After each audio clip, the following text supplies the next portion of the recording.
Halo semuanya, sebelumnya Om Swastiastu, Assalamualaikum warahmatullahi wabarakatuh, Shalom, nama budaya dan salam sejahtera bagi kita semua. Perkenalkan saya Aditya Ramajar dengan NIM akhir 124 dari kelas D Angkatan 2024. Pada kesempatan kali ini, saya akan menjelaskan mengenai Brucella pada sapi atau Brucella abortus pada sapi. Nah, sebelum masuk ke Brucella abortus pada sapi, apa sih brucellosis? Jadi, brucellosis adalah penyakit bakterial zoonosis yang berdampak besar secara ekonomi dan kesehatan global. Penyakit ini menyerang sistem reproduksi hewan, menyebabkan aborsi, infertilitas, dan penurunan produksi. Dampak ekonominya mencakup kerugian produksi serta pembatasan perdagangan hewan dari daerah tertular. Pada manusia, penularan terjadi melalui kontak dengan bahan infeksius atau konsumsi produk hewan mentah, menyebabkan demam undulan atau Malta fever dengan komplikasi serius. Brucellosis sangat berkaitan erat dengan konsep One Health. Oke, selanjutnya adalah mengenai Brucella abortus. Jadi, apa sih Brucella abortus? Brucella abortus adalah bakteri yang sangat adaptif terhadap sapi, terutama pada sistem reproduksi, dan dapat menyebabkan aborsi, infertilitas, serta kerugian ekonomi besar, karena kemampuannya bertahan dalam sel inang dan juga dalam lingkungan, serta potensi genesis. Pengendalian juga membutuhkan kombinasi vaksinasi, deteksi atau monitoring, manajemen kandang, serta koordinasi antara sektor hewan, kesehatan manusia, dan juga lingkungan atau konsep One Health. Nah, bakteri Brucella abortus memiliki gram negatif, non-spora, berbentuk Coccobacillus atau short rats dengan panjang 0,6 sampai 1,5 mm. Dan juga Brucella abortus ini memiliki non-kapsul, non-motil, dan juga bersifat aerob. Dan juga untuk Brucella abortus ini dia berbentuk berpasangan atau memiliki rantai pendek. Oke, selanjutnya adalah mengenai epidemiologi dan juga etiologi. Di epidemiologi dan juga etiologi dibagi menjadi 3, yaitu yang pertama faktor virulensi, yang kedua adalah faktor predisposisi, dan juga cara penularannya. Di faktor virulensi yang pertama itu melalui lipopolisakaride untuk memodulasi respon imun inang. Yang kedua adalah T4 secretion system untuk menginvasi dan juga kelangsungan hidup intraseluler.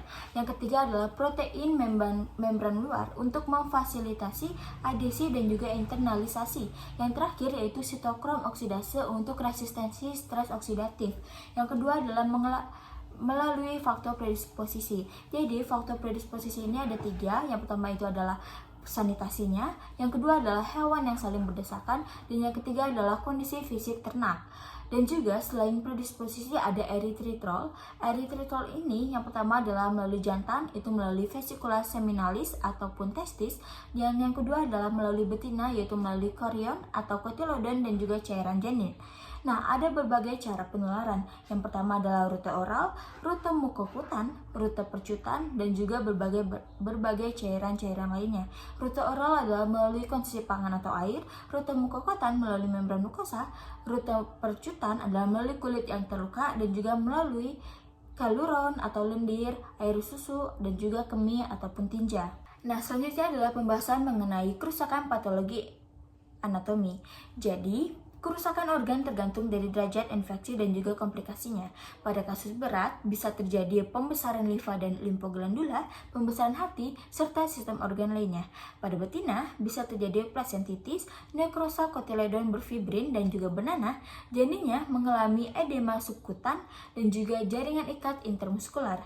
Anak sapi yang lahir ditutupi oleh eksudat benana dengan tali pusar yang meradang. Pada jantan, terjadi epididymis dan juga orchitis nekrotik purulent. Bisa dilihat pada gambar, itu adalah salah satu contoh kerusakan patologi anatomi. Nah, selanjutnya adalah mengenai gejala klinis dan juga gejala subklinis.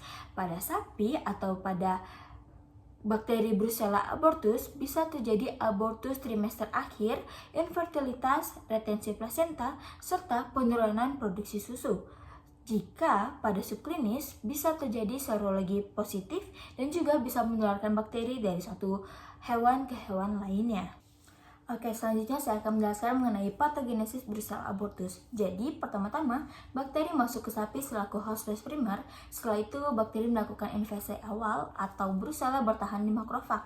Setelah bertahan di makrofag, Brucella mulai melakukan penyebaran sistemik dan juga menuju ke organ-organ target seperti Brucella abortus itu menuju ke organ uterus. Setelah sampai pada organ uterus, Brucella abortus berhasil menginfeksi si hosped primer ataupun sapi sehingga terjadi abortus dan juga terjadi granuloma. Bagaimana cara menginfeksi ke manusia?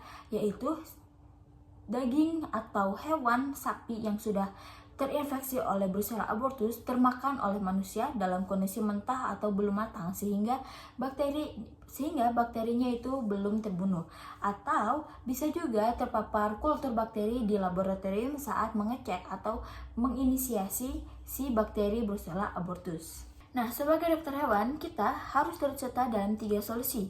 Yang pertama adalah pengobatan, yang kedua pencegahan, dan yang ketiga adalah pengendalian. Nah, untuk yang pertama adalah mengenai pengobatan. Untuk bakteri Brucella abortus, pengobatan sangat sulit dan sangat tidak dianjurkan.